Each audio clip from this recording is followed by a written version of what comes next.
Welcome back to our channel SSC study 1 में अब हमारी यूपीजी के जीएस की 23 क्लास को कवर करते हैं। इसकी फुल रिवीजन करेंगे। अब हम इसमें क्या है हमारा, तो खेल पुरुष और उपलब्धियां हैं। खेल पुरस्कार और उपलब्धियां पढ़ेंगे। यहाँ पर देखिए, उत्तर प्रदेश राज्य खेल कूद परिषद का गठन। यह एक परिषद है जिसका गठन 1955 से 56 तक किया जाता है। और इसमें यानी किस उद्देश्य से इसको स्थापित किया जाता है, तो यह खेलों को प्रोत्साहन करने के उद्देश्य से इसकी स्थापना की जाती है। अब यहाँ पर देखिए, उत्तर प्रदेश क्रीड़ा परिषद का अधिग्रहण कर खेल निदेशालय की स्थापना होती है। यानी उत्तर प्रदेश क्रीड़ा यानी खेल परिषद है, उसका अधिग्रहण करने के बाद एक खेल निदेशालय की स्थापना होती है। तो इसकी स्थापना कब होती है? 1974 से 75 में होती है। और इसका हेडक्वार्टर कहाँ पर है? लखनऊ में। अब हम यहाँ पर प्रमुख राज्य स्तरीय पुरस्कार देखेंगे। तो हमारे जो उत्तर प्रदेश में पुरस्कार दिया जाता है खिलाड़ियों को, वो कौन सा होता है? तो लक्ष्मण पुरस्कार। यह 1972 में शुरू किया गया था। और रानी लक्ष्मीबाई पुरस्कार यह 2000 में शुरू किया गया था। ये पुरुष खिलाड़ियों के लिए होता है और यह महिला खिलाड़ियों के लिए होता है। इसमें धनराशि 3,11,000 होती है और इसमें भी 3,11,000 होती है। ये दोनों सर्वोच्च पुरस्कार है उत्तर प्रदेश के। पात्रता यानी इस पुरस्कार को जीतने के लिए खिलाड़ी की क्या योग्यता होनी चाहिए? यहाँ पर देखिए, खिलाड़ी मूल रूप से उत्तर प्रदेश का होना चाहिए और पिछले 3 वर्षों से लगातार टीम का हिस्सा बना रहा हो। यानी ये नहीं कि वह अभी इसी महीने आया और उसने 2-3 महीने तक बहुत अच्छा प्रदर्शन किया और उसको पुरस्कार मिल गया। नहीं, 3 साल तक वह कंपल्सरी उस टीम का हिस्सा होना चाहिए और खेलता रहना चाहिए, तब जाके उसको इन दोनों पुरस्कार को दिया जाएगा, या कोई महिला हो या खिलाड़ी पुरुष हो। यहाँ पर देखिए, यह पुरस्कार 3 श्रेणियों में दिया जाता है: सामान्य श्रेणी, वेटरन श्रेणी और दिव्यांग श्रेणी। अब हम यहाँ देखेंगे कि जो लक्ष्मण पुरस्कार है और हमारा रानी लक्ष्मीबाई पुरस्कार है 2023-24 में किसको प्रदान किए गए? तो 2023-24 के पुरस्कार अब जाकर 25 में दिए गए हैं। तो यहाँ पर देखिए, जो हमारे पुरुष है, पुरुष खिलाड़ियों में पहले हैं प्रदीप कुमार जो कि गाजियाबाद के हैं और ये पैरा एथलेटिक है। दूसरे हैं रवि सूर्यवंशी जो कि मेरठ से है और इनका खेल क्या है? वुशु खेल है। अब यहाँ पर लक्ष्मी पुरस्कार देखिए, यानी महिलाओं के लिए। यहाँ पर देखिए, प्रीति पाल मुजफ्फरनगर से है और ये पैरा एथलेटिक है। अरीबा खान यह अलीगढ़ की है और ये शूटिंग खेल से रिलेटेड है, संबंधित है। अब यहाँ पर देखिए आप, मेजर ध्यानचंद खेल रत्न पुरस्कार 2024 में उत्तर प्रदेश के किस व्यक्ति को दिया गया या किस खिलाड़ी को दिया गया? तो प्रवीण कुमार को दिया गया। ये एक पैरा एथलेटिक खिलाड़ी है। अर्जुन पुरस्कार 2024 जो हमारे उत्तर प्रदेश के हैं उनको मिला है। कौन कौन है ये? अनु रानी भालाफेक से है, अभय सिंह सेकवेस खिलाड़ी है ये एक, और थर्ड है प्रीति पाल जो कि अभी मैंने आपको बताया था मुजफ्फरनगर से पैरा एथलेटिक। तो ये उत्तर प्रदेश के हैं जिनको अभी 2024 का अर्जुन पुरस्कार मिला है। अब यहाँ पर देखिए आप, उत्तर प्रदेश सरकार द्वारा अंतर्राष्ट्रीय स्तर पर पदक जीतने वाले खिलाड़ियों को भारी इनाम, यानी जैसे हमारे ओलंपिक, एशियाई ये चीज़ें गेम होते हैं, इनमें जो हमारे उत्तर प्रदेश के जो मूल उत्तर प्रदेश के खिलाड़ी हैं वे भाग लेते हैं।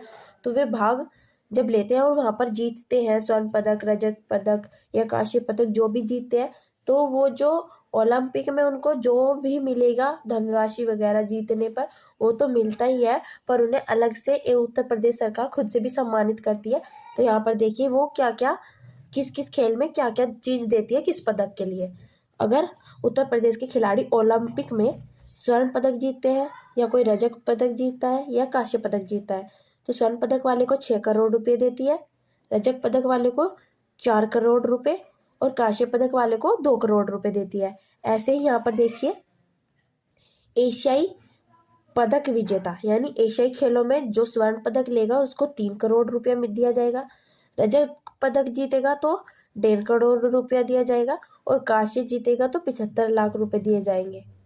और मान लीजिए आप यहाँ पर देखिए, 18 खिलाड़ी हमारे उत्तर प्रदेश से गए एशियाई गेम में, 2 ने गोल्ड जीता, 5 ने रजत और 6 ने कांस्य जीता, तो टोटल कितने हो गए? 13। अब 13 में से कितने बचे? 5। तो जो जितने भी यहाँ से खिलाड़ी जाते हैं उनको भी उत्तर प्रदेश सरकार प्रत्येक व्यक्ति को 5 लाख रुपए देती है। ये नहीं कि अगर किसी ने कोई पदक नहीं जीता तो उन्हें कुछ नहीं मिलेगा, नहीं, उन्हें उनके लिए भी सरकार अपनी तरफ से 5 लाख रुपये देती है पर खिलाड़ी को। ऐसे ही राष्ट्रमंडल खेल यानी कॉमनवेल्थ में अगर कोई भी उत्तर प्रदेश का खिलाड़ी स्वर्ण पदक जीतेगा तो 1 करोड़, रजत जीतेगा तो 75 लाख और कांस्य जीतेगा तो 50 लाख। इसमें भी प्रत्येक व्यक्ति को 5 लाख रुपए दिए जाते हैं जो भी उत्तर प्रदेश का खिलाड़ी कॉमनवेल्थ में भाग लेता है या पार्टिसिपेट करता है। अब एक यहाँ छोटा सा पुरस्कार है, विवेकानंद युवा पुरस्कार। इसकी पात्रता क्या होती है, यानी किस व्यक्ति को यह पुरस्कार दिया जाता है, तो 15 से 35 वर्ष की आयु वर्ग वाले व्यक्तियों को यह पुरस्कार दिया जाता है। धनराशि कितनी होती है, 50 के यानी 50,000 नगद, और एक स्वामी विवेकानंद जी की प्रतिमा दी जाती है और एक सम्मान पत्र दिया जाता है। इसमें यह देता कौन है, तो यह उत्तर प्रदेश सरकार द्वारा दिया जाता है। अब हमारी क्लास 24 से स्टार्ट होगी। यहाँ पर देखिए उत्तर प्रदेश के प्राकृतिक संसाधन। इसमें यहाँ पर देखिए उत्तर प्रदेश बुंदेलखंड क्षेत्र, हिमालय क्षेत्र और हिमालय क्षेत्र के अन्य भाग, विंध्यक्रम श्रेणी या विंध्याचल क्षेत्र में भी हमें हमारे जो प्राकृतिक संसाधन है देखने के लिए मिलते हैं। तो ये 4 क्षेत्र हैं जिनमें हमें देखने के लिए मिलेंगे। अब देखिए यहाँ पर उत्तर प्रदेश की पहली खनिज नीति कब स्टार्ट की जाती है, तो दिसंबर 1998 में इसकी घोषणा की जाती है। और किसके तहत, तो यह खनिज को उद्योग दर्जा प्रदान करने के लिए किया जाता है और इसके तहत ही यह नीति लागू होती है। अब यहाँ पर देखिए खनिज नीति के तहत उत्तर प्रदेश के 12 जिलों को खनिज बहुल क्षेत्र घोषित किया गया है, यानी कुछ 12 जिले ऐसे हैं जिनको खनिज प्रधान जिला बताया गया है। तो वे 12 कौन कौन से हैं, यहाँ पर देखिए प्रयागराज, झांसी, सहारनपुर, मिर्जापुर, जालौन, महोबा, सोनभद्र, चित्रकूट, ललितपुर, चंदौली, बादा, हमीरपुर। अब हमारे प्राकृतिक संसाधनों में खाद्यान्न से रिलेटेड या कुछ ऐसे जो जैसे पत्थर खाद वगैरह, तो ये स्टार्ट हो जाते हैं। तो हमें एक देखने के लिए मिलता है फर्स्ट पर चूना पत्थर। तो चूना पत्थर का प्रकृति बहुत यूज़ होता है और यह हमें किस चीज़ को बनाने के लिए काम आता है, तो इसका प्रयोग सीमेंट बनाने के लिए किया जाता है। यह कहाँ मतलब किस स्थान से मिलता है, तो ये मिर्ज़ापुर के जो आसपास के स्थान हैं जैसे कि गुरुमा, कनाच, बाबूहारी और रोहतास के आसपास के इलाकों से मिलता है। और यहाँ पर देखिए यह सोनभद्र में भी मिलता है क्या, चूना पत्थर, यानी सोनभद्र के कजराहट क्षेत्र में देखने के लिए मिलता है उच्च श्रेणी में। बाकी यहाँ पर देखिए मिर्जापुर में चुनार फैक्ट्री है और सोनभद्र में चुर्क व डल्ला फैक्ट्री है जिससे हमें चूना पत्थर प्राप्त होता है। यानी इन दोनों फैक्ट्री से वहाँ से चूना पत्थर भेजा जाता है और अलग जगह निर्यात के लिए। नेक्स्ट देखते हैं, यहाँ पर देखिए सेकंड है डोलोमाइट का यूज़ किस में किया जाता है, तो पोर्टलैंड सीमेंट, गंधक व तेजाब बनाने के लिए इसका यूज़ किया जाता है। लोहा इस्पात उद्योग में इसका इस्तेमाल होता है और प्लास्टिक ऑफ पेरिस आदि चीज़ों को बनाने के लिए इसका इस्तेमाल किया जाता है। अब ये हमें मिलेगा क्या, कहाँ से, तो यह हमें सोनभद्र के कजराहट क्षेत्र से मिलता है। यहीं हमें चूना पत्थर भी देखने को मिलता है और बादा में मिर्जापुर में भी यहाँ हमें मिलता है। थर्ड है कोयला। यह कोयला सोनभद्र जनपद की गोंडवाना चट्टानों में पाया जाता है और यहाँ पर देखिए सिंगरौली यानी जो कि सोनभद्र में है का सबसे बड़ा कोयला उत्पाद क्षेत्र है। और यहाँ से जो हमारा कोयला इकट्ठा किया जाता है तो वो किस कंपनी द्वारा किया जाता है, मोस्टली ये क्वेश्चन पूछ लिया गया है, पहले भी आ चुका है और आने की संभावना है, सर ने बोला था। तो यह कोल इंडिया लिमिटेड द्वारा किया जाता है।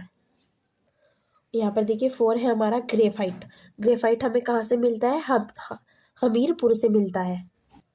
5 है हमारे यहाँ कच्चा बालू, इसको सिलिका बालू भी कहा जाता है। यह हमें प्रयागराज के शंकरगढ़ यमुना नदी के आदि क्षेत्रों से मिलता है। चंदौली के चकिया क्षेत्र से मिलता है। झांसी के मुंडारी व बालाबहेट क्षेत्र से मिलता है। बादा के चित्रकूट जिले के लोहगढ़ और बुरुगह से मिलता है। यहाँ पर देखिए, और जो हमारे धांधरोल क्षेत्र होते हैं उनमें हमें कच्चा बालू देखने के लिए मिलता है। अब यहाँ पर 6 देखिए, बॉक्साइट क्या है? बॉक्साइट तो ये हमें कहाँ से मिलता है? बादा, चंदौली, ललितपुर जनपदों में हमको यह देखने के लिए मिलता है। इसमें हमें एल्युमिनियम का मुख्य अयस्क देखने के लिए मिलता है, यानी मुख्य अयस्क होता है इसमें एल्युमिनियम का। और यहाँ पर देखिए, बॉक्साइट अयस्क से एल्युमिनियम निकालने का काम रेणुकूट सोनभद्र में हिंडाल्को कंपनी द्वारा किया जाता है। यानी इस बॉक्साइट, जो ये हमारा बॉक्साइट है, इससे एल्युमिनियम निकालने का काम कौन सी कंपनी करती है? तो हिंडाल्को कंपनी करती है। यहाँ पर देखिए 7 है हमारा पाइराइट्स, यह हमें मिर्जापुर और सोनभद्र में मिलता है। लास्ट रहेगा हमारा चाइना क्ले। चाइना क्ले हमें कहाँ मिलेगा? तो यह सोनभद्र और बादा में मिलेगा। अब दोस्तों हमारी आज एप्लीकेशन पे 25 क्लास होगी, और जब वह हो जाएगी उसके बाद मैं आपको वो वाली ये 25 क्लास भी रिवाइज करा दूंगी।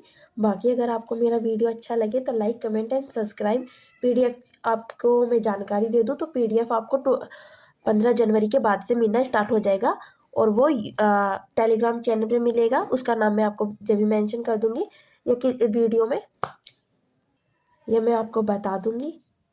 क्योंकि पीडीएफ बनने में टाइम लगता है, तो पीडीएफ आपको 15 तारीख के बाद से ही मिलेगी, जनवरी की। Thank you so much. Vande Mataram.